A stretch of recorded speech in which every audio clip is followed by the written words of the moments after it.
Darkness falls into roars. Old films, new blood. Hollow wars from the crypt. Tales arise. Yorkshire keep. Cursed night skies. Friday night, fears embrace. Eyes wide, arms race. Grotesque past, shadows near. Appointed with fear, disappear.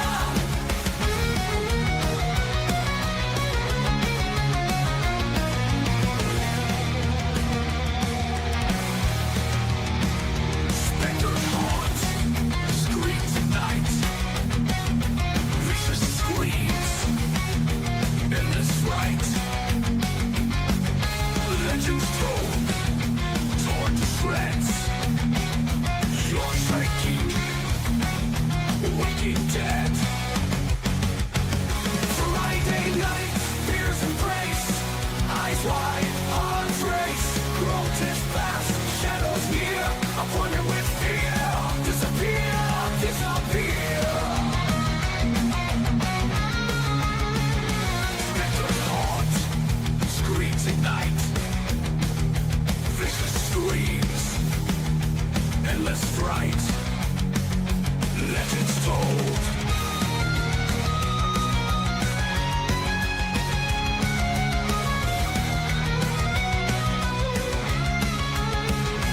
Friday night, fears embrace.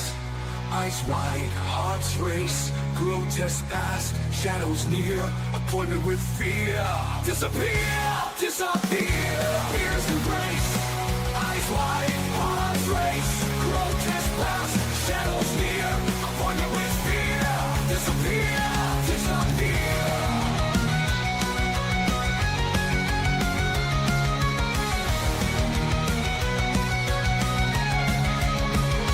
Disappear.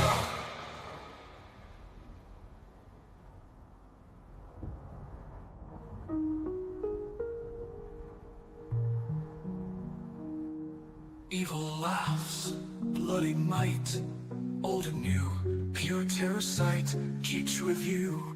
Truth unveils, endless dread, no veil.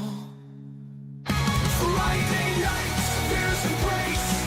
Eyes wide, arms race. Grotesque past, shadows near. Appointed with fear. Disappear, disappear.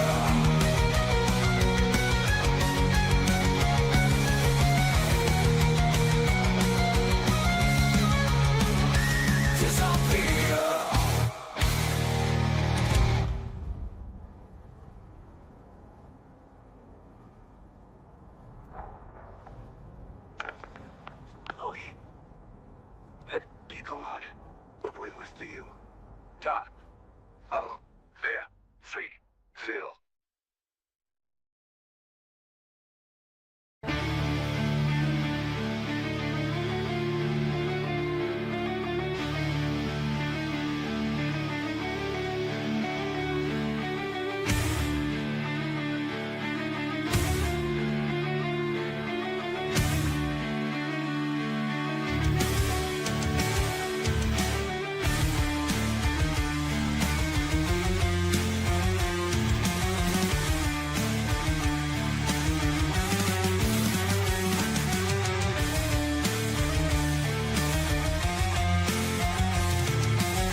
Hey up, it's Steve from Old Yorkshire Geek. Welcome to episode 170, blimey, of Friday Night Appointment with Fear. And this week we're going to break down and review No One Will Save You, which doesn't have a physical release. It's only available on Hulu and Disney+. Are they both the same now? They are here in the UK. I don't know about America. But yes, only available on Disney+, unfortunately. But it is still a really, really good film, and I wish it did have a physical release, because I would get it, and I'd want to see some behind the scenes things and all that stuff. But it doesn't, so never mind. But before we start, don't forget to like and subscribe, share the videos, drop a comment, hit the notification bell if you're subscribed already. Excuse me, I'm a bit hoarse.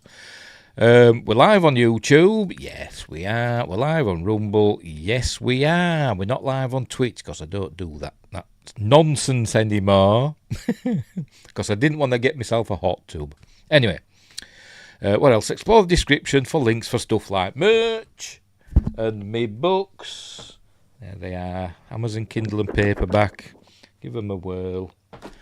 What else? Me links for my other websites and my other channels and my social medias and Facebook and Instagram and X and Spotify and all that stuff. I'm trying to see what else is down there. I don't know. Anyway, whatever. What else? And become a member, and you get early access videos and exclusive videos and stuff like that. And Windgrace is here saying it's fear time. It is. Prepare to have your spine tingled and your... What else is there? And your something shivered. Your timbers shivered. That's pirates, isn't it? Never mind. But so off we go. No One Will Save You from 2023. Written and directed by Brian Duffield, who I've never heard of. What else has he done? I think this was a spec script. I think I read somewhere this was a spec script that got picked up by Hulu. So I don't know what else he's done. Anyway. I wrote, what was that? Underwater. Writing credits on Underwater. That was that film with, I forgot her name, Kristen Stewart, wasn't it? Which were pretty good. It were like a bit Lovecraftian with a big undersea monster and stuff. He did that. It stars Caitlin Dever, and there are other people in it, but, whatever. There's hardly any dialogue in this film, by the way. I think there's something like 5 words of dialogue, something like that. It's mostly ooh, ah, and stuff like that, and noises of aliens and stuff. At a budget of a bigger budget than I expected, to be completely honest. At the budget of, we'll say 23 million. It says 22.8. We'll round it up to $23 million. But obviously we don't know what it did at the box office because it's on Hulu. But I was expecting having a lower budget. I imagine all the budget went on the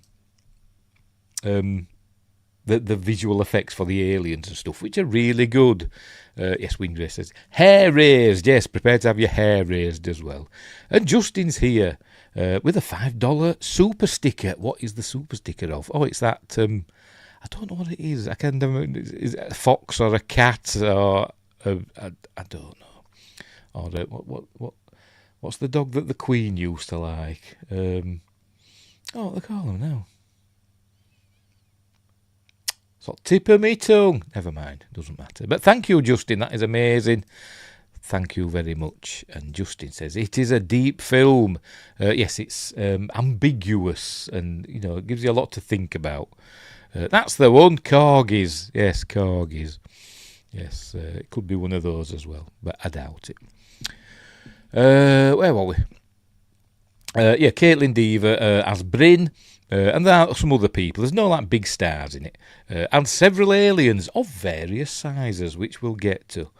It's on Hulu, and that's it. Well, Disney Plus. What reception did it get? It's got an 81% on Rotten Tomatoes. So that's pretty good. Hang on. It was nominated for Best Horror Film in the Phoenix Critics Circle, and other nominations for various stuff. Fangoria Chainsaw Awards, but it didn't win any, unfortunately. But anyway, right, we'll get on with it, shall we? We'll get on with it. It's a quick film, something like an hour and a half. So this might be another short episode, but we'll see how we go. So I'll pop myself down in the corner. But I know sod all about this film, because as I said, it's only on Hulu. I haven't seen any behind-the-scenes stuff. I don't know if there are any. But so I know sod all about it. Right, so we shall begin. I shall pop myself down in the corner. Right, and I'll add this to the stage and we shall crack on. There it is, there we go. Good old 20th, it's not 20th Century Fox, just Disney, just buy it back. 20th Century Studios. Anyway, off we go. Right, we begin. And a house. I think it's supposed to be kind of in the middle of nowhere. It was filmed in Louisiana, I think. Yes, Louisiana. New Orleans and Slidell, if that's how you pronounce it. But that's where it was filmed. So it's all very southern, isn't it? Almost plantation-like. You imagine, Gone with the Wind, that sort of thing. But with a smaller house. Anyway, so we see this house in the middle of nowhere. There we go, just bang, bang, no one will save you. Kind of reminded me a bit of Cabin in the Woods. That just comes on with a massive title, doesn't it? Yeah, so off we go. Right, so we're introduced to Bryn. Bryn Adams is her name, played by Caitlin Dever. And she's really good in this film, even though there's barely any dialogue. But we learn that she's a young woman. I think she's 22 years old. Yes, she's 22. And now she's living alone because her mother's passed away, I think reasonably recently. So now she's living by herself. Don't know where her dad is. I don't think he's even mentioned. But there's also something else from her past that we learn about. Anyway, so here she is, wondering what clothes to wear. There's a lot of stuff like this going on in this film, where she's just pottering about, doing stuff. And she decided on that dress. And we see that she collects little, I'm not sure what they are. Are they bird boxes? I think they're bird boxes, aren't they? Yes, they are. She collects little bird boxes. But we don't see her put any outside until the end of the film. But anyway. And with little models and stuff, and then we see she's doing some sewing, and I'm not sure what this is, by the way. What's she doing here? Has she got like an internet business? I don't know, but we see she's doing a little parcel that she's sending off to somebody. Hang on, there we go. Just saying thank you, Bryn. So I think she must have like an eBay shop or something like that. But so off she goes to the post office. Oh, she has got some outside. Sorry, I'm lying. She does have some bird boxes outside. So off she goes. Oh, and we see she's got some flowers with her. We find out why in a bit. So, and first up, she notices that on her lawn, I suppose you could say. Do you have lawn? Yeah, you do have lawn, don't you, over there? A little... Are they called fairy rings? I think they're called fairy rings, aren't they? It's usually where like some fungus has grown, hasn't it, and killed the grass. But in this film, they have a reason for being there, and it's nothing to do with fungus, as far as I know. It's a bit like Signs. By the way, this film does take from a lot of other, alien invasion, whatever films. Signs, Close Encounters, and others. I'll remember if we come across them. Justin says they have lawns and yards. Yes. So do we. Well, we have a lot. We have backyards and lawns, and that bit at the side. Anyway, so she notices that she must think the grass needs watering. So she gets her. There we go. Pulls out the old hose pipe and gives it a going. Right. So she's in a car now. I think when I first saw this, I wasn't sure, what time it, when it was set. But it's set in modern days, because I don't think we see a cell phone in this film. But I think it's supposed to be set nowadays, because she's got like a modern telly and a modern car. But she kind of lives like an old fashioned life. Anyway, she's off into town. and we learn that people generally don't seem to like her, or they just ignore her. Look, she smiles to people and waves. Doesn't want to know, does this chap? We see him again later.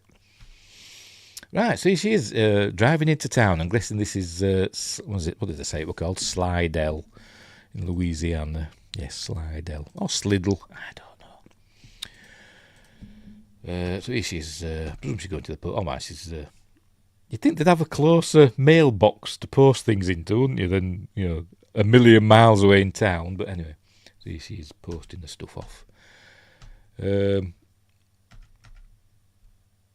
So she does that, right, and off she goes. And next we see her, look, she's hung up one of her bird boxes, because now she's sitting by her mum's grave. There we go. Mum obviously died 3 years. If this is set in 2020, I forgot when the film came out. Was it 22 or 23? 2023, so she died a few years previously. Does it say when it's set? No, it doesn't say. But we'll say it's set in 2023 or thereabouts. Justin says she's my kind of gal. Yeah, kind of an old-fashioned young woman. But anyway, so there's Sarah Adams, 72 to 2019. So her mum was quite young when she died, wasn't she? Anyway, loving mother to Bryn. But where's the dad? Don't know. But she's sitting there, and she's what she's brought the flowers for. She's put them in little bottles around the grave, look. But she's just sitting there. I presume talking to her mum, even though we don't hear her say anything. Right, so anyway, she's walking away. Hang on, I've missed a bit. It's skipping too much. She sees some other mourners, I presume, at another grave, and she waves. She keeps waving to the local population. They all just ignore her. And so she heads back to her car. But then she notices somebody, so she hides. And all like, what's she bloody hiding for? But there we see she's hiding. It's because of these two. And this is the chief of police. I've got to think of the blooming names now. I can't. Chief Collins, and that's his wife. I don't know her name. And we learn that their daughter, Maud Collins, was Bryn's best friend until she died 10 years earlier when they were both kids. So there we go. So she's avoiding them. So we learn why later on. Right, so I don't know, but how does she afford to live here? I don't know. It's amazing. She's got a lovely house. I presume she's inherited from her mum. But, you think like the upkeep of it would cost a bomb, wouldn't you think? But anyway. And she's got like a thing with a lake. Why can't I have these things? It's not fair. Anyway, so she's writing a letter to Maud. There we go. So she's writing a letter to Maud. And she says, there we go. I saw your parents today. And then she says she writes something like, I can't believe it's 10 years. Then she says the mailman arrived. Nearly said postman. We call him postman. The mailman arrives. And we see him again later as well. We see he's not treating her package well. There we go. Just throws it. What a knobhead. And off he goes. So she goes to pick it up. We see he must throw a lot of post. Or I don't know what, but her mailbox is pretty battered, isn't it? Anyway, so we learned that in this. She's dancing as well. She's got dancing as well. She's got dancing steps on the floor. Look, so she practices dancing. So anyway. So she opens the box. We see that it's another bird box. Justin says we call them mailman, postman, or mail carrier, or post person, or post entity of non-specific gender these days. Anyway, some music's playing as well. That's why we're getting lyrics there. So she takes a picture. See, she's even got an old-fashioned camera, look, a Polaroid, Instamatic, or whatever they call them. And then she's having a drink of wine, and she's carrying on her letter to Maud. There we go. I can't believe it's been 10 years. So Maud's been dead for 10 years. Well, not much different in dialect. I don't know. Anyway, so is the phone ringing? Yes, the phone rings, and she just picks it up and then hangs up straight away. She doesn't want anything to do with anybody. I don't know what we're going to say. You're oh, right, that's what we're on the phone. Yes, it was obviously a crank call, because the townspeople hate her, and we'll learn why later on. Right, so she's eating away, having some grub outside in a lovely, wherever she lives. I'd love to live there. I wouldn't care if the townspeople hated me, as long as I could live there. I hope there aren't alligators about. I bet there is. But there we see, look, she's saying she misses Maud, and I don't think I'll ever forgive myself. And we'll learn why later on. Right. And she puts it in an envelope. She's not going to post it off. We see later on she's got like a shrine, a room for Maud where she puts the letters, and she's got photos of Maud and stuff. And then there we go. We see a photo of Maud with her red hair and a young Bryn, BFFs. Right. So now she's in bed, and I think, does she turn the light off, or does it just go off? Yeah, it just goes off.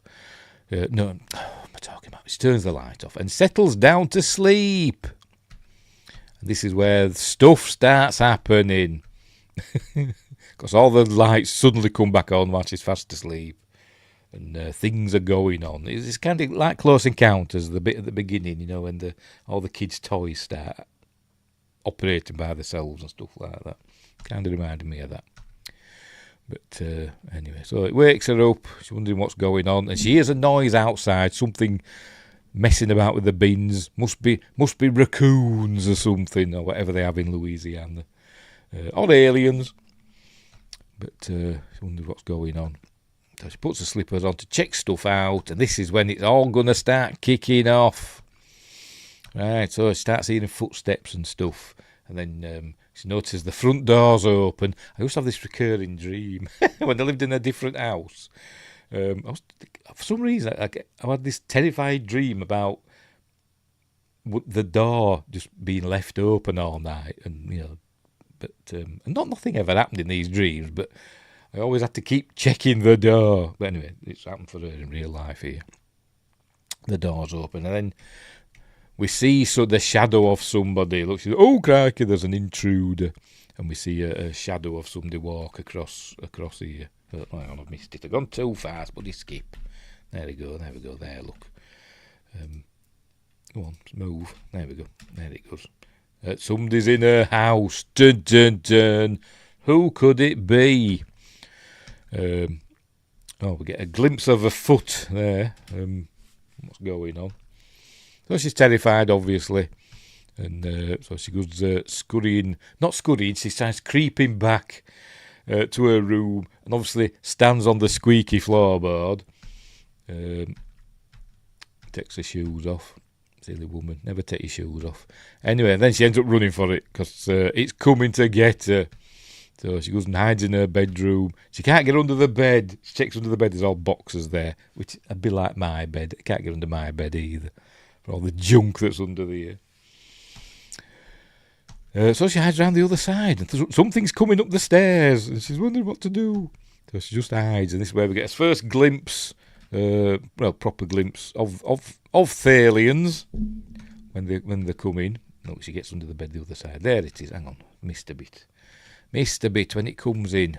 Do we see it? There it is. There's the door. Look, and there we see CG aliens, which actually look pretty good. Done by a British company, apparently. Yes, let me check. British visual effects provided by a British company, DNEG, which I've never heard of, I don't think, unless it stands for something I've heard of. Oh, Double Negative. Oh, I have, yes. DNEG. Yes, I have heard of them. They've done loads of stuff. They've won 8 Academy Awards for stuff like Inception, Interstellar, and Blade Runner 2049, June Part 2, and they've done all that stuff. And there we go. And Emmys for Star Trek and Chernobyl, Last of Us. So it's a pretty big company in the visual effects world. And they did this. Anyway, so the alien comes in and it's having a root about, and it jumps up on the bed. So she manages to get underneath, but it doesn't notice her yet. And then we see its feet. It's got weird feet. It's got, I forgot what his name now. Captain Marvel toes. Anyway, and it starts walking about on its toes. It must have strong toey fingers. Unless they're really light, I don't know. Anyway, it's walking about on its toes. It climbs out the window and seemingly buggers off. Where is it? Come on, there you go. There you go. Off it goes out the window. Because it's an intruder, and it came in through the window. Now it's going out through the window. Anyway, so she shuts the window and hides. But she thinks it's gone. But it hasn't, because we see the footsteps on the roof. So it's moving about on the roof. That's it. Kind of reminiscent of Signs, isn't it? That great film from M. Night Shyamalan. Justin says, alien movies like this freak me out. I have some things from my childhood and early teens that make me freaked out a bit.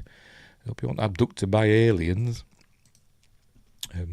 I sometimes think I might have been abducted by aliens. When I used to have this recurring nightmare or dream or whatever when I was younger, in the mid-70s.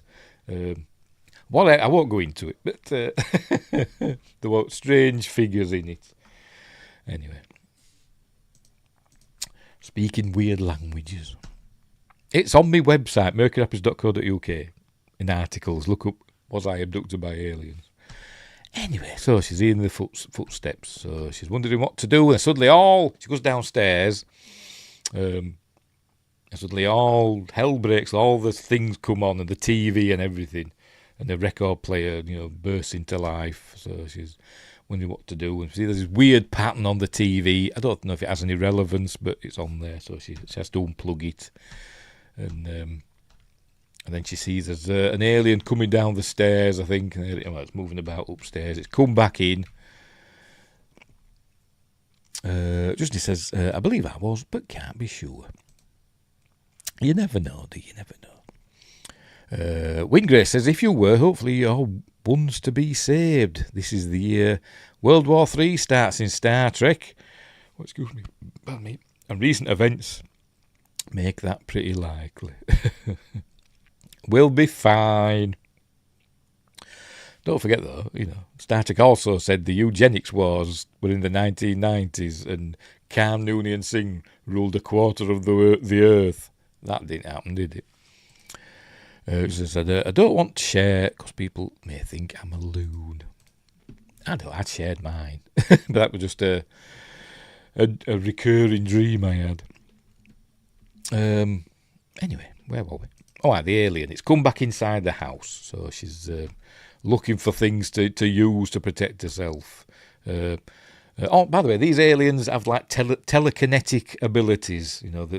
They can make things move about with the power of their minds or the flick of a finger and stuff like that. That's why the fridge door's going all Evil Dead on her. Look. So she's hiding. I think the fridge door slams open and traps her in. Or is that later on? That might be later on. She's seen the reflection of the alien in something. Oh, it has the fridge door's swung open and not trapped her, but hidden her. But then she sees it's the alien knows she's there because she's obviously making noises because she's like, ooh, ooh, and all that, trying not to scream. But the alien's there. It's going to look at her.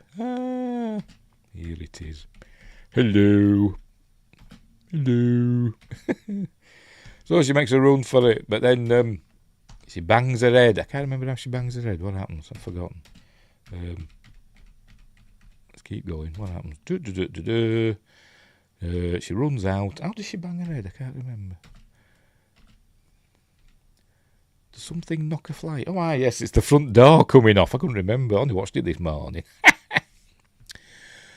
Justin says, also 2052 or 2053 was the original dates in Trek, but retconned. What for World War III?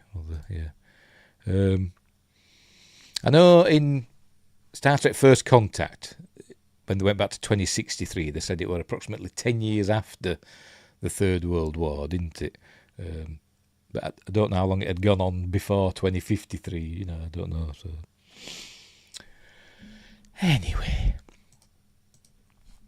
Anyway, where were we? Oh, yes, the front door comes smashing in and knocks her over. That's why she gets a cut on her head. So anyway, she comes to, and there's the alien there, look. It's coming to, we see they've got like kind of glowy eyes sometimes when they want them to look kind of spooky.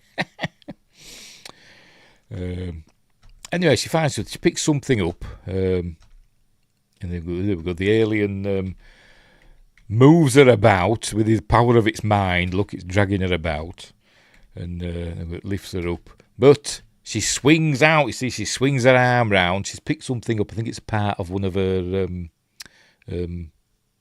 bird box things. There we go. And she gets the alien in the side of the head and kills it. Wingate says Memory Alpha days 2026 to 2020. It says 2026 to 2053. That probably includes the post-atomic horror and Colonel Green. It's also the original Trek encyclopedia. It had stuff on it. Right. But anyway, World War III's not starting. They said all this when the Allied forces invaded Iraq in 2003. They're saying World War III starting. It didn't, did it? Or maybe it did, and it's still going on. Anyway, there you go. She stabbed it in the side of the head with part of the bird box thing, and it dies. Look, it looks shocked. There's the alien. She's surprised it. But we see later on, it must be like an instinctive thing that she does, just swinging out at people, as we'll see later on. Anyway, and there it goes.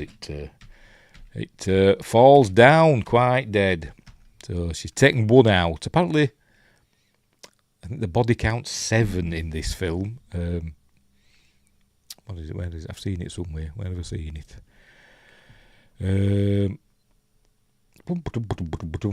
Yes, she kills 6 aliens in this film.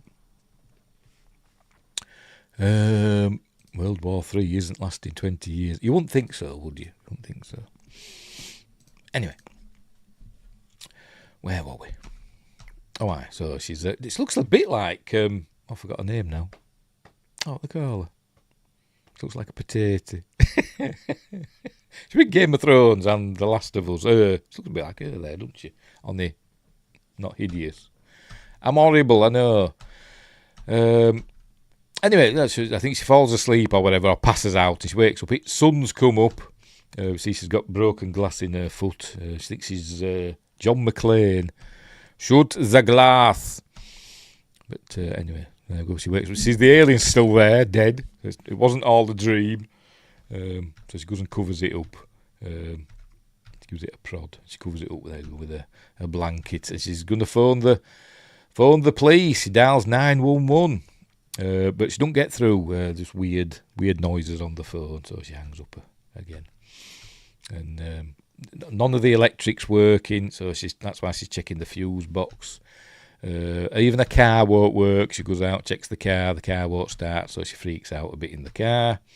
And then she notices she's got an injury, so she goes to wash it off in the shower. So she's going to head into town. But before that, she's going to block up the front door with the couch. Just put the door back, just prop it up there. But I don't know. Anyway, so off she goes. She's going to head into town. Because luckily she's got a bicycle. So off she goes. On her bicycle, because she likes to ride her bicycle. She likes to ride her bike. And we see as she's going, she finds the mail truck first. You remember what the postman was using earlier on its top, upside down. No sign of the mailman. But she's wondering what's going on.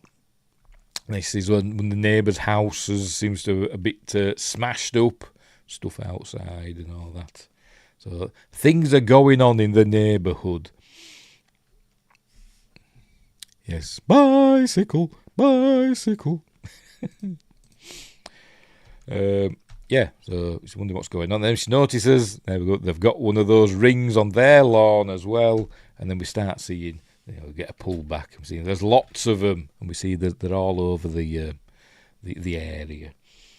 And we see what causes them later on. Anyway, she heads into town, but apparently people are still there in town, so obviously it hasn't spread to town yet, whatever's going on. But people are still ignoring it. She's going to the police station. There we go. Mill River Police Station. Should have called it Miller's Grove or Grover's Mill, shouldn't they? After Orson Welles' War of the Worlds and Critters. Anyway, there we go. Jim Collins, Chief of Police, is going to report to the police, and she comes across Jim Collins and his wife. There we go. Who are there, and his wife just spits in her face because she can't, she don't come across saying that. His wife just spits in a proper, in it, and just walks out, and he looks at her with scorn. Said nobody wants to know.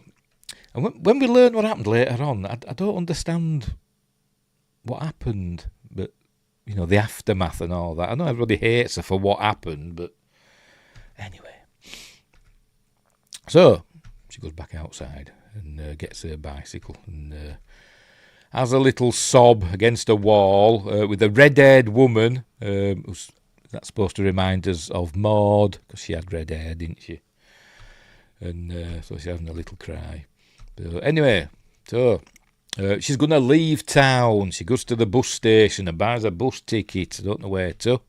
Also buys a hat and some sunglasses. She gets on her bus and heads out of town. I'm not entirely sure what's going on here with this bit now. Is it real? And we also see, as they're driving through the area, we see lots of those rings. Look at the rings all over. Where are we? There goes another one over there. Look, and there, all these rings. We learn that's from the spoilers, the flying saucers with the beams that they put down. Anyway, so she thinks she's leaving town, but then this fella comes from the back of the bus and sits behind her. And I think this is the postman, the mailman that we saw earlier on. I'm sure it is. Let me check if it says on the in the plot. I think it is him.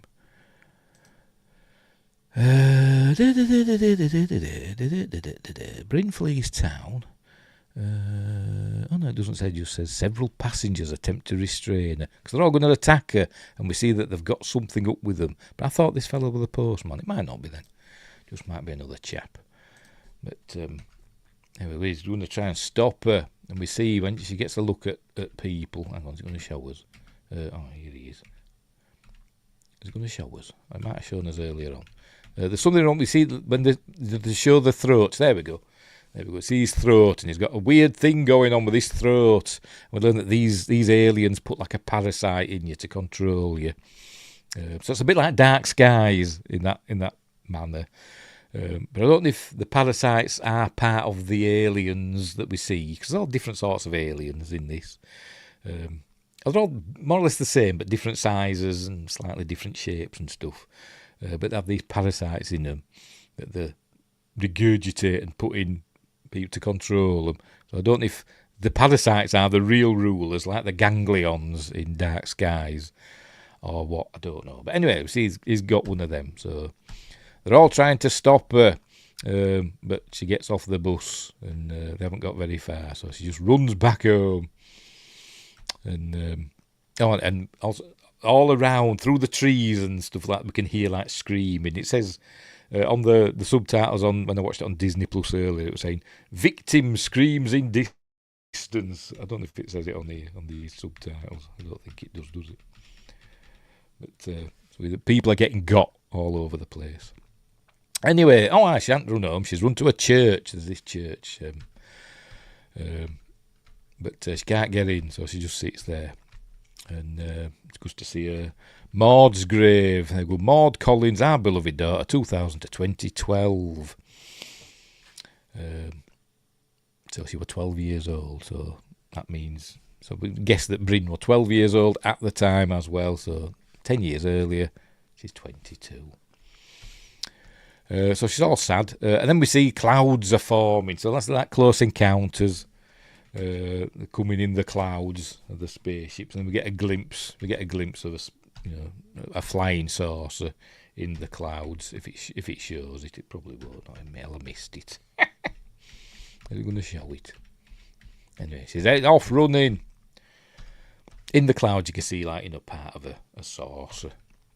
But here they are. Look, they're coming all over the place. It's not just this town. We'll learn later on. It looks like it's like a worldwide invasion, maybe, I don't know, but it's not just, it's all over, it seems. But we're just seeing Bryn's story. Anyway, so she ends up she goes past the neighbours. We see they're standing out there doing some weird stuff on the lawn. So invasion of the body snatchers stuff going on as well, isn't there? As I said, it's but one of them notices her. There we go, this fella here looks over, see he's got the thing in his throat, look.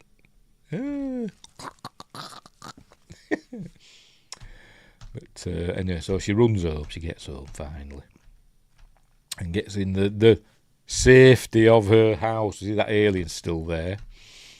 But we see something's happened. Something's happened to the alien.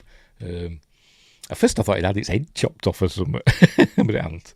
But we see there's this a trail of slime leading away from it. So I think, it's had one of them parasites has come out of it and headed out into the garden.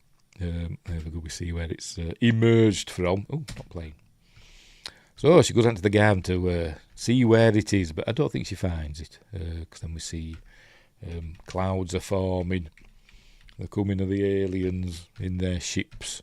And then she has a little moment of, I don't know, building up her courage or something, I don't know, but she closes her eyes to collect herself, and then she's preparing now. She'll be playing A-Team music or something. Because she starts preparing, she's lighting fires and getting pans of water boiling and stuff, as we'll see. There we go, getting pans on, which she does use, and not for cooking. And then she bought, closing the shutters and stuff, and putting a blanket over the front door. Just prop the door up and nail it shut or something. I don't know, but anyway, whatever.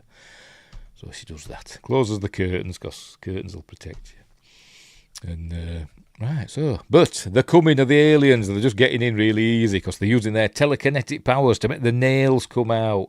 As I said, Close Encounters, isn't it? Justin says, like Nancy getting ready for Freddy, yes, with her... She had that book, didn't she, in Nightmare on Elm Street, how to make booby traps and stuff. Hey, long before Kevin McAllister. Anyway, we see I pressed the wrong button. Hang on, where are we? Making the nails come out. I said, like that bit in Close Encounters where it unscrews the what they call it, vent, doesn't it? Anyway, then suddenly, lights, wow. And they take the alien, the dead alien. It floats out, off it goes, look. So they'll know she's killed one of them. So she's not to be trifled with. So they seem obsessed with getting her, which isn't surprising, is it? So with a bit of a cat and mouse now, she goes hiding down in the basement. I thought she was going to get in the fridge. But anyway, she's hiding away. Anyway, they get in, an alien comes in, starts wondering about. There it is, look, comes in wondering about. So we've a bit of War of the Worlds going on now, haven't we? The cellar scene from War of the Worlds, book, Jeff Wayne, Steven Spielberg version, whichever you want. So anyway, so here it is. I think is it this one? She tries to sneak up on it. No, that's later on. But there it is. Turns around, it's there, squatting down, looking at her. By the way, they do some weird gestures and stuff to these aliens from time to time. I suppose just to remind us that they are aliens. But yeah, she's going to try and pointing a pair of scissors at it, and it just like uses its telekinetic powers and rips the scissors out of her hand. And then we've got the picture as well. She's holding the picture up of her and Maud, and it rips that out of her hand as well, and has a look. While it's distracted looking at that, she legs it up the stairs and out through into the house. But there's another alien. I don't know if it's the same one. I think it's another one. It's a different one. Yes, because this is a little one. There's this alien here that's like a little. It's like it's super aggressive, but smaller than the other. Which is in the UFO lore. There's all different shapes, isn't there? Of grey aliens, there's like 5-6 foot tall grey aliens. There's 2 and 3 foot tall ones, and there's ones with big long spindly arms, which we'll see. But anyway, this one, it's coming to get like a bloody goblin or something. But here it is, coming to get her. There we go. Ah! Bad-tempered little bugger, this one. With claws, look. It's got sharp claws. I don't know if the others had sharp claws. I'm paying attention. But anyway, she fights it off. And she legs it. Oh, she throws boiling water at it, but that doesn't stop the little sod. All right, but then she's about to clonk it with the pan, but then, excuse me, another light comes through and it like grabs hold of the pan and sticks it to the wall. Anyway, there we go. So she was running off again. The light goes out, and then it just sits down and does this weird gesture on the floor, just sits like that. Don't know why. It's an alien. Is that his little alien Willy there? Or is that just... I don't know. Anyway. So she goes running off to her bedroom, and I like this bit, because she shuts the door, and then we see as she's shutting the door, it gets up and starts... there we go, swing like a monkey, swinging across the thing, and then just smashes through the door. I think it kind of goes quiet, then boom, bit of shining going on. There we go. Here's Johnny. Anyway, so he's going to try and get out through the window, but it grabs hold of her and drags her back in. So she fends it off with a brush or whatever the hell this is. And it breaks it. It breaks the brush, which is bad luck for that. Mortal Kombat. Finish him. I've never played Mortal Kombat. Anyway, it breaks the handle on the brush, and then we end up seeing that. Hang on, there we go. It's got a sharp point now, so she stabs the bugger. She stabs it through the shoulder. There we go. Pins it to the. I missed a bit. Pins it to the cupboard door, and it's screaming in pain and writhing. So she just bashes its head in with the cupboard door. Thusly, because she don't mess about. Does Bryn? Bang! Poor thing. But is that one dead or just knocked out? I don't know. I don't think we see it again. I don't think we do. I could be wrong. But there goes. She jumps out the window, and off she goes. And then we see there's something watching her from the is it a shed or whatever? There, something watching her. And we see what that is in a moment, because it comes out from behind the shed. There we go. And it's an alien with big long arms and legs. Kind of reminds me a bit of the alien that you see first in Close Encounters. The big mothership comes down and the door opens underneath. I think it's the first one that comes out. Has got big long arms, hasn't it? And then all the little ones come out, don't they? Kind of reminds me of that. But here it comes. That's chasing her. Why do people always have always have the washing out everywhere in America. Is it an American? Is it? I can't speak. Is it the law in America? You've always got to have your washing out, sheets and stuff, particularly in horror films. Anyway, I think there's somebody standing there. I think there is, isn't there? Is there? I could be wrong. Yes, there is. There's a fella there, isn't there? I think, is it that him off the bus, or is it the postman, mailman, whatever? And maybe they are one and the same. I don't know, but he grabs hold of her. It's being controlled, obviously. It's got a parasite in him. Drags her off, and then we think we see a UFO arrive now, the flying saucers. There it is, it's coming now, look. Ooh, wow. Just like a V, isn't it? We do, yes, you do. You've always got your washing out, your sheets, for bad guys to hide behind, or supernatural clowns, or slashers. Michael Myers, etc. Anyway, here comes the flying saucers. Here's the big, the alien with the big long arms and legs. It kind of does semaphore. It like sends signals, and for some reason, there it is. Look, sending signals. So it must be like a fella at an airport, with the paddles. They do all that, bringing the planes in, doing that. It just says, I have a wash line for air dry in my yard. Yes, so do I. Not that I use it very often, because I haven't had a lot of good drying weather recently.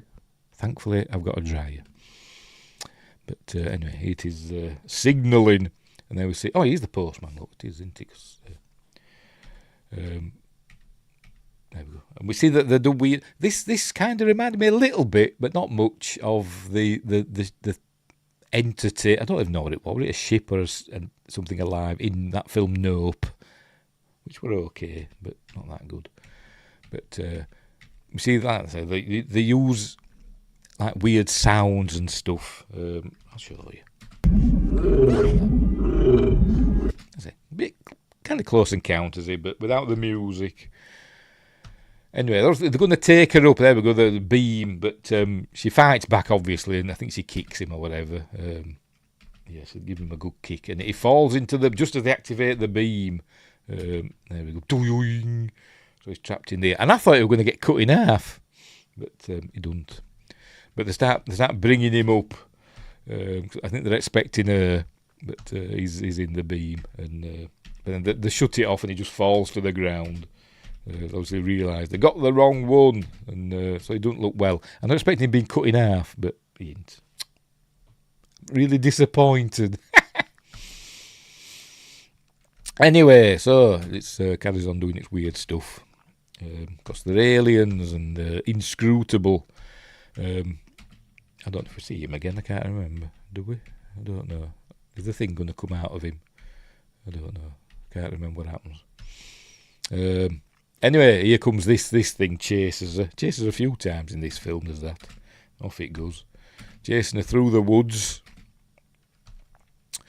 There it is, on the house. That's a cool image, isn't it? That's a nightmare image, isn't it? That thing on your house. And on the night time, I'm never going to go outside and look back at the house now, just in case I see that. I'll never do it. Tell you, if they had them looking in the windows, at night, that'd be it. I wouldn't look out the windows either. That is one of my big, not phobias, but big fears, or things that I don't like looking out, of a dark window at night in case somebody's looking back in at me. It terrifies me. Anyway, so she's freaking out. I think it's calling, is it? I think it starts making loads of noise. There we go, yes, it's doing all that. There we go.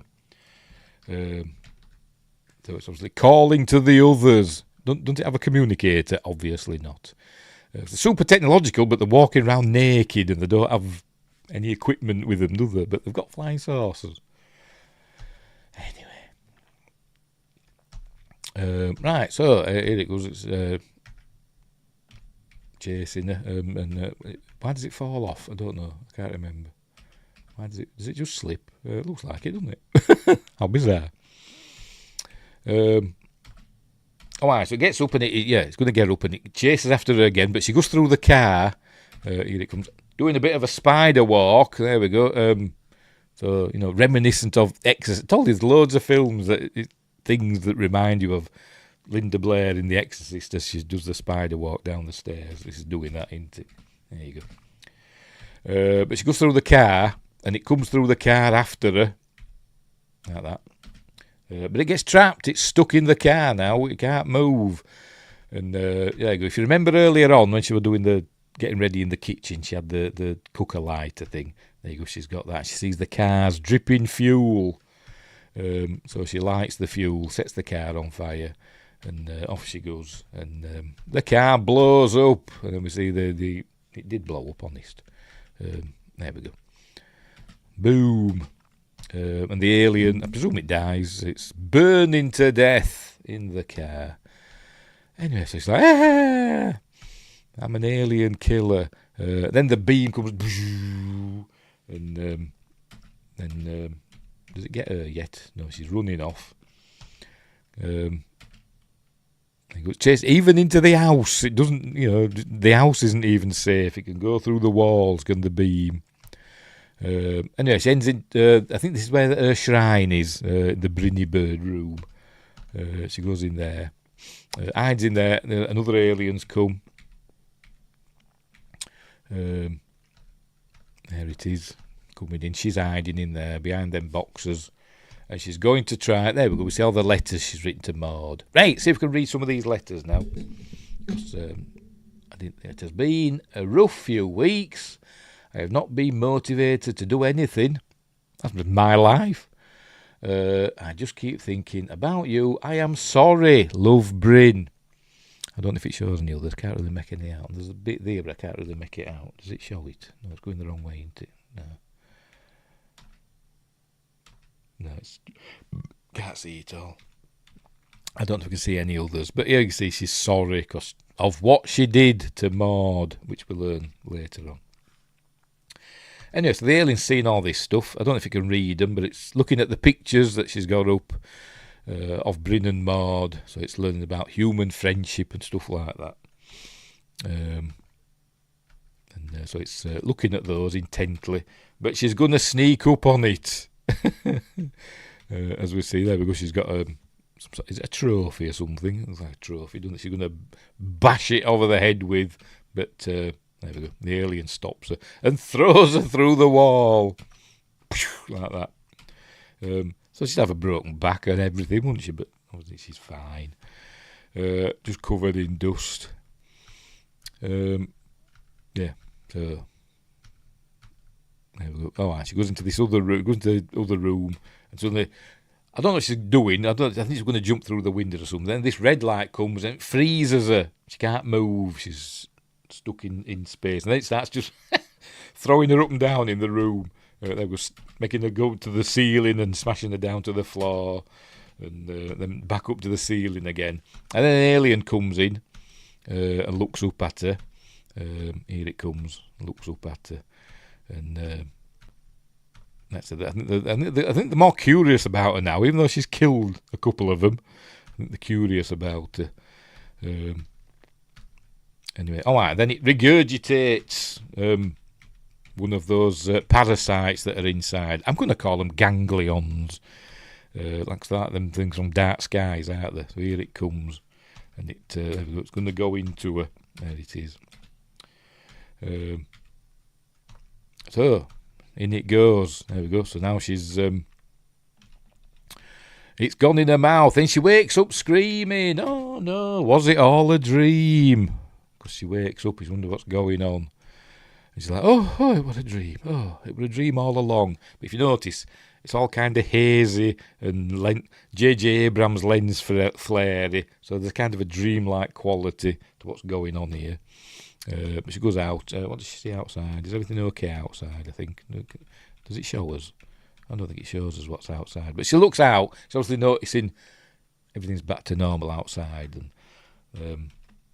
And the front door's back on and everything. There we go. Everything's repaired. Was it all a dream?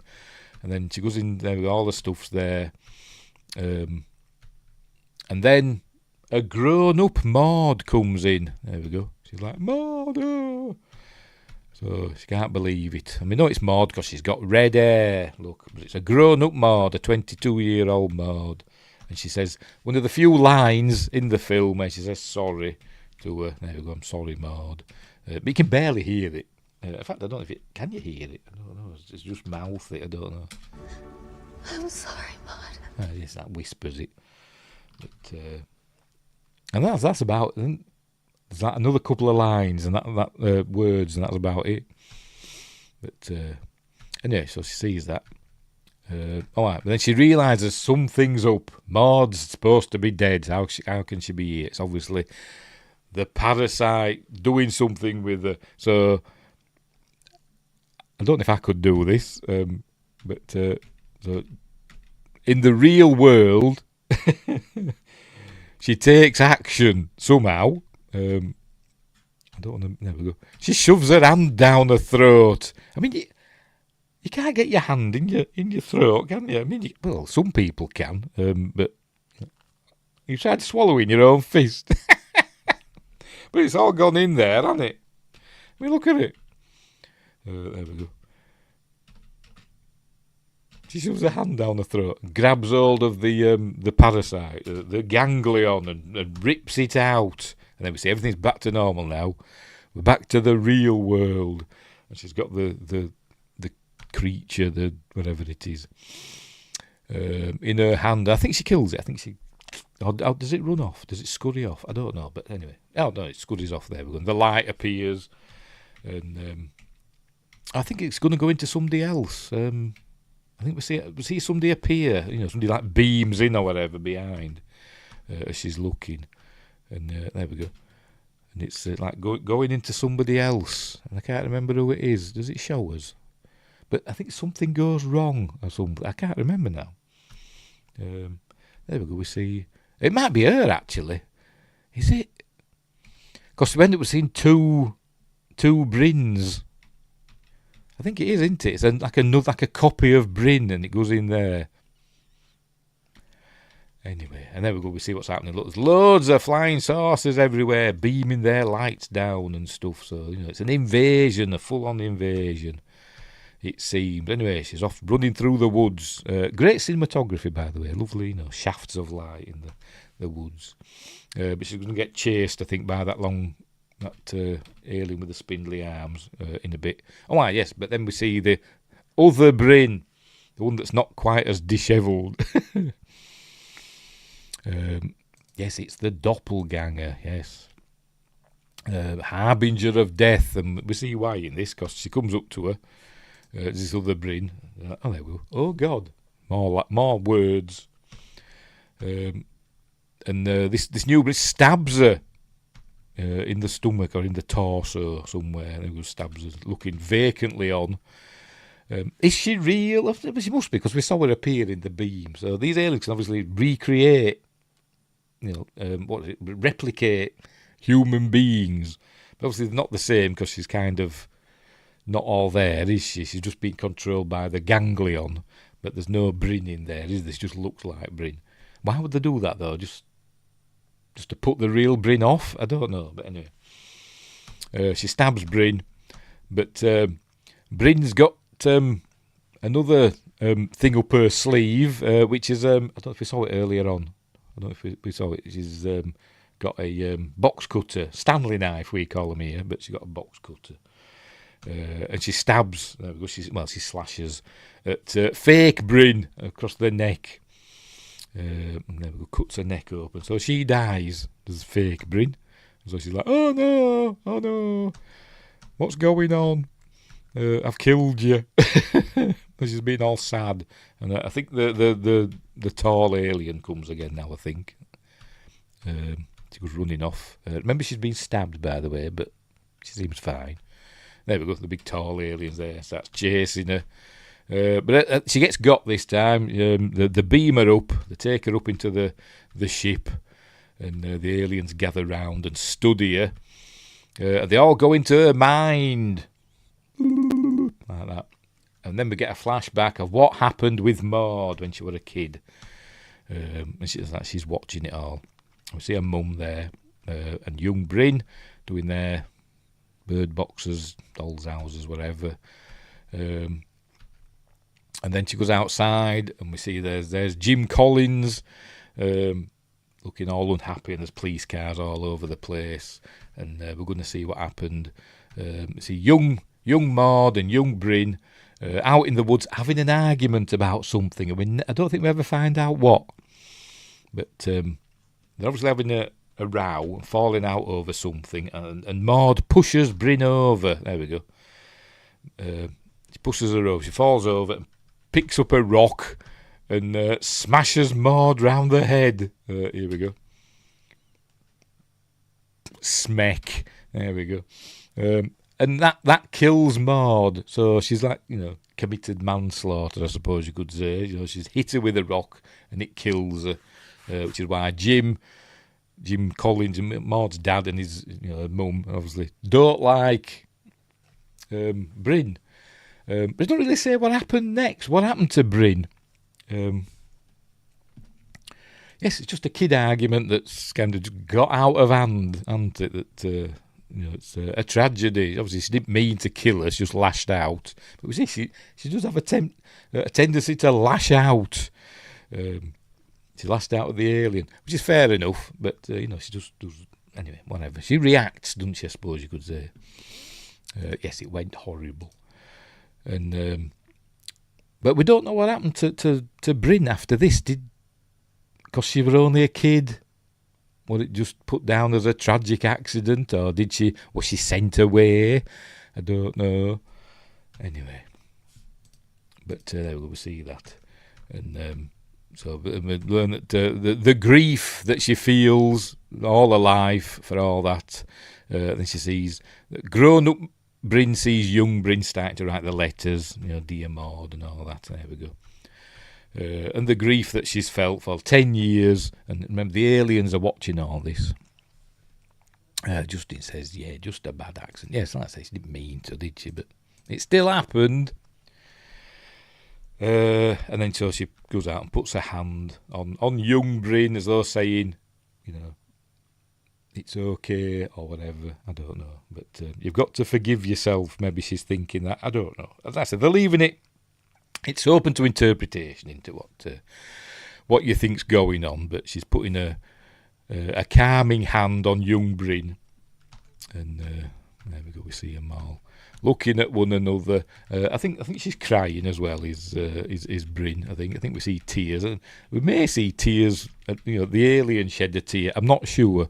We'll see now, won't we? There we go. Do we see a tear roll down its cheek? Or I don't know. I want to see. Maybe not. No, but it's obviously, it's looking intently, and the way it cocks its head a little bit as though it's ooh, what's going on here? I'm trying to see if a little tear. I couldn't tell when I watched it this morning. The sunlight were casting on the TV screen, but we see obviously she's all crying and stuff because she's filled with grief. So these aliens are learning all about what happened, these accidents and the grief that she feels, even though she were guilty and all that. And then they talk to each other, giving all their weird alien speak. But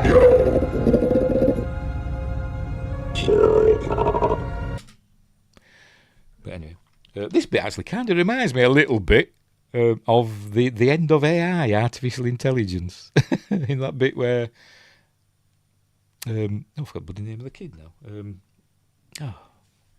Haley Joel Osment, them futuristic robots find him, hundreds of years in the future. Kind of reminds me of that bit, a little bit. And they decide what they're going to do with him.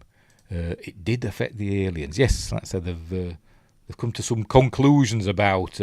Is this the lead alien? Do you think? So it's kind of got this pattern on its head, hasn't it? I don't think the others have. They don't seem to have, do they? Anyway, I don't know. So they've decided what they're going to do with her. They realise she's kind of broken, but they obviously think she's of no. Even though she's killed at least 2 of them, maybe 3. She's probably killed 3 of them, hasn't she? At least. They realise, they come to the conclusion she's no threat to them anymore. So rather than just bumping her off. Maybe they're not going around killing people. I don't know. They don't seem to be, do they? They're like taking them over. So instead of taking her over, they just send her back. There we go. We see cool special effects, and there we go. Off she goes. They're beaming her back down to earth, dumping her in the middle of the street, and she's still injured though, isn't she? But I'm sure it mustn't have stabbed her very deeply. But anyway, we see that she wakes up, and suddenly everything starts changing. She gets back home. She's getting ready. I'm guessing she's fixed herself. I say it mustn't have been a deep wound or whatever. But we see she's still got a little scratch there. But she's getting ready out on her bicycle, and we see she's gone to one of the neighbours. We see they're all there, being nice to her now. There's that fella that didn't want anything to do with her earlier on, smiling at her and waving. But then we see, dun, dun, dun, they've all got the thing in them. So they're all being nice to her. So rather than kill her or try and take, I don't know why they did try and put a parasite in her again. Maybe she's got some sort of immunity. I don't know, but she says they seem to be enslaving humans, but for them not to harm them or each other. It seems to be like that. Is it a bit like that pluribus? I've not seen it, that pluribus. I think you mentioned that, didn't you, the other day when you were on about it? You said it were a bit like that, didn't you? But I've not seen it. But anyway, so everybody's all been nice to her. It's all gone, they're all Stepford wives. Invasion of the Body Snatchers sort of thing, hasn't it? It's all gone like that. It's doing her dancing again. And they're having some sort of, I don't know, community gathering where they're all dancing with everybody. And there we go. It's all nice. And then she does a little, in my hometown. It's all smiling. Being like Belle in Beauty and the Beast. Like that, smiling. Kind of reminded me, as I said, this film just reminds me of lots of other films. At the end of Pearl, where Pearl is just smiling at the camera for ages. It kind of reminds me of that.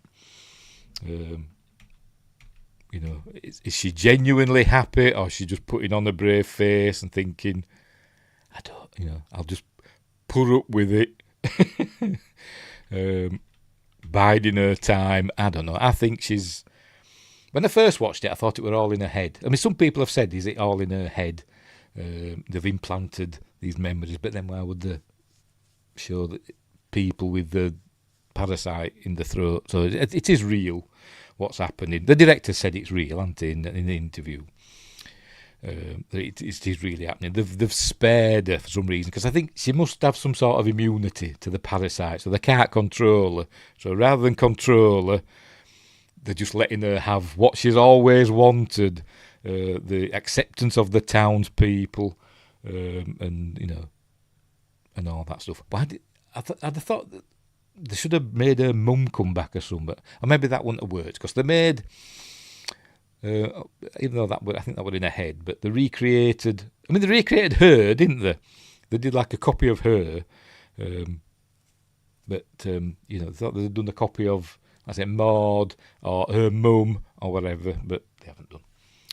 But anyway, so there we go, and we pull back, and there we go. We see the flying saucers hovering over everywhere. The end.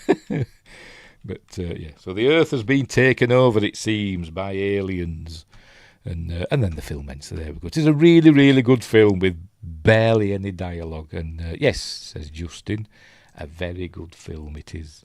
It is really good, and well worth watching on Disney Plus or Hulu or wherever. That's the only place it's available.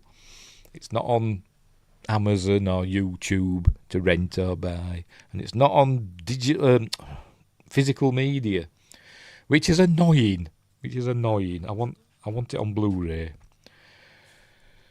Anyway, her trauma and pain made her unenslaved like Kirk. I need my pain. That says something about past trauma or something, like giving her like a immunity. I think it was her seeing grown-up Maud, making her realise what was happening to her wasn't real. and I think it's that triggered her immunity or whatever. But anyway, I'm glad you like my suggestion. Yes, keep them coming. Keep them coming. But yeah, that's the end. I don't think there's an end credits thing. I'll just have a look. I don't think there is. I don't think there is. No, then it just goes off, doesn't it? So there we go. That's the end of No One Will Save You. And no one did save her. She's kind of saved herself, really, didn't she? But yeah. Top flick, really good. It's one of those films where I didn't know anything about it when I watched it first time, and it's one of those films that surprises you about how good it is, you know. And it's nice when that happens, isn't it? It is nice. Wingrace says there's a Superman story like this where his trauma gets him out of something. The kind control alien. Oh, right. I've no idea what you're trying to say. I know what you mean. I know what you mean. Very simple movie and interesting. Yes, like I say, it's not many moving parts in it, is there? Like I say, it's all Bryn's story. And yeah, but I was surprised about the budget, though. I'd seen another review, and somebody said it had a minuscule budget. I thought, so I was expecting to be like, you know, like $2 million or something like that, you know, that sort of minuscule. But no, $22.8 million, which were higher than I expected. But I imagine all that went on the aliens and the visual effects, I imagine. But yeah, it is really good. Wonder what he's doing next. Let's have a look. What's he got up his sleeve? Brian Duffield. I imagine he'll be kind of in demand now, I reckon. Upcoming. Right. Duffield will next direct an adaptation of Whale Fall. Never heard of it. A survival thriller film. The film follows a scuba diver who, while searching for the remains of his father, gets swallowed alive by a whale. Oh, that's a bit Jonah and all that. That's coming out this October. He's also set to write and direct Crumble, a film about a married couple who go on a world-traversing adventure in the hope of finding a cure to an ancient curse. Oh, right. Oh, for Leica LLC. That's that stop-motion studio, isn't it, that did Kubo and the Two Strings, which I never watched. But so is that going to be an animated film? I don't know. Are they moving into live action? But anyway, so there we go. Yeah, so he seems to like to write films that are a little bit, you know, fantasy-like, aren't they? Ancient curse, somebody gets swallowed by a whale, stuff like that. Yeah, so there we go. What else has he done? That's that. Underwater, The Babysitter. Oh, Cocaine Bear. I was a producer on Cocaine Bear. Great film. Oh, Skull Island. Oh, animated TV series Skull Island. He was a writer and producer on that. And he was a writer on Predator Badlands as well, credited for additional literary material. Not on screen. Anyway, whatever. Right. That's what that director's got coming up next. Ingrid says that's 2 episodes of modern Star Trek. They're like 10 million each. Yeah, pretty much, about that. Which is ridiculous, but anyway. Anyway, so yeah, great film. Give it a whirl. It's on, as I said, it's on Disney, on Hulu. It's well worth a look. Well worth a look. Right, so as I said, a quickie again because it's a short flick where there's not a lot of dialogue to talk about. But anyway, so what's coming up next? Right, what day are we on? Friday. On Sunday, I might do another UFO news thing if I can find some UFO news, but there was a sighting in Liverpool, in our Liverpool, recently. So I see if I can find any more. So I might do a UFO news on Sunday. On Monday, hang on, for Magnificent Mondays, we're doing 300 with Gerard Butler and a cast of Millions, Zack Snyder's adaptation of Frank Miller's comic book. Great film, which kind of inspired Spartacus TV series, didn't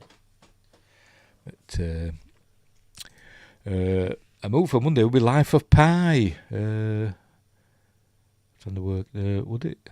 No, it's not. It's not 314, is it? It's it was 309, isn't it? Anyway, I've seen that Life of Pi. Is that the one? Yeah, that's the one with. He's in the boat with the tiger, isn't it? It's that one, isn't it? Anyway, but we're doing 300. So very good book and movie. It was all right, you know. Like I say, I've watched it once. I thought, yeah, it was all right. I won't say it's one of my favourites, but anyway. So that's on Monday. Next Wednesday for Watch Party Wednesday, I picked a film and I forgot what I picked. Genuinely, I've forgotten. I haven't set it up yet. What we're going to pick now? Can't remember. Never mind.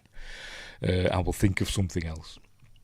And next Friday, because it's Friday the 13th, we're going to break down and review Friday the 13th, Part 5, A New Beginning, which is kind of a, I don't know, controversial entry, maybe. I'll not say why, but that's that. Right, so we'll leave it there. We're all done and dusted for another week. So thanks, Justin, and thanks for the $5 super chat. It's hugely appreciated. Oh, wow, that's what we're going to do. Or shall I do it on Sunday? I'll do it on Sunday. I'm going to gift some memberships. I'll do it another time. I should have done it at the beginning, but never mind. So, yeah, thanks for that, Justin. And thanks, Wingrace. Did anybody else pop in? I don't think they did they? I didn't notice anybody, no. Let's check on Rumble, make sure nobody's said anything on Rumble. Have they? Heck, they never do. I've got somebody watching on Rumble. Don't know, but hello, Rumble. So, yeah, we'll leave it there. We're all done. So, thanks for watching, wherever you are. Look after each other. Don't have nightmares. Don't worry. World War III is not going to happen. And aliens aren't going to invade. Not like in this film, anyway. So, until next time, where have I put it? There it is. Until next time, I'll say there.